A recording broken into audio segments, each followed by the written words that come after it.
Bonjour à tous. Dans cette vidéo, vous trouverez la solution pour résoudre une équation. Demandons-nous d'abord qu'est-ce qu'une équation. Une équation du premier degré est une égalité dans laquelle intervient une inconnue. Celle-ci est souvent représentée par la lettre x. Voici un exemple d'équation du premier degré. Nous pouvons donc y retrouver en bleu l'égalité et en vert l'inconnu. Je vous rappelle que c'est une équation du premier degré et donc qu'il y a une seule inconnue. Nous verrons plus tard les équations du second degré avec donc deux inconnues. Le but d'une équation est de trouver la valeur de x. Donc si l'on reprend l'exemple, pour quelle valeur de x, soit par quel nombre pourrais-je remplacer le x pour que 5x plus 15 égale 25. Alors, nous allons résoudre l'équation pour trouver cette valeur. Il faut effectuer des opérations pour pouvoir isoler le x. Isoler x signifie qu'il faut les termes indépendants dans un membre et les x dans l'autre membre. On appelle le premier membre la partie à gauche de l'égal et le deuxième membre la partie à droite de l'égal.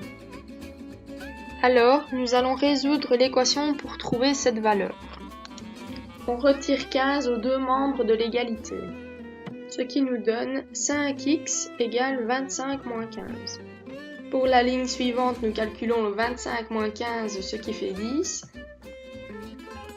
Ensuite, on continue à isoler x. On remarque que pour passer de 5x à x, nous devons diviser par 5 les deux membres. 10 divisé par 5 égale 2. Tu peux donc écrire la solution comme ceci. Pour être sûr que ton résultat soit juste, je t'invite à toujours vérifier tes solutions. Comment faire pour vérifier? C'est simple, il suffit de remplacer x par la valeur que tu as trouvée. Dans ce cas-ci, on remplace x par 2, ce qui nous donne 5 fois 2 plus 15 égale 25.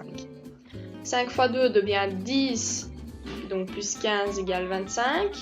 Et alors on se demande si 25 égale 25, oui, donc c'est juste. Bien, à toi de jouer maintenant. Je t'invite à prendre une feuille et à résoudre ces deux équations suivantes. N'hésite pas à mettre pause sur la vidéo pour ne pas voir directement les réponses. Bien alors, voici les solutions. J'espère que tu n'as pas hésité à vérifier tes solutions avant de regarder les réponses. Si malheureusement tu as eu une erreur dans ta résolution, je t'invite à regarder mon développement. Si cela t'intéresse, j'ai créé un questionnaire sur Socrative. Je posté le lien dans la description en dessous de la vidéo. En espérant t'avoir aidé, je te remercie d'avoir visionné la vidéo et à bientôt!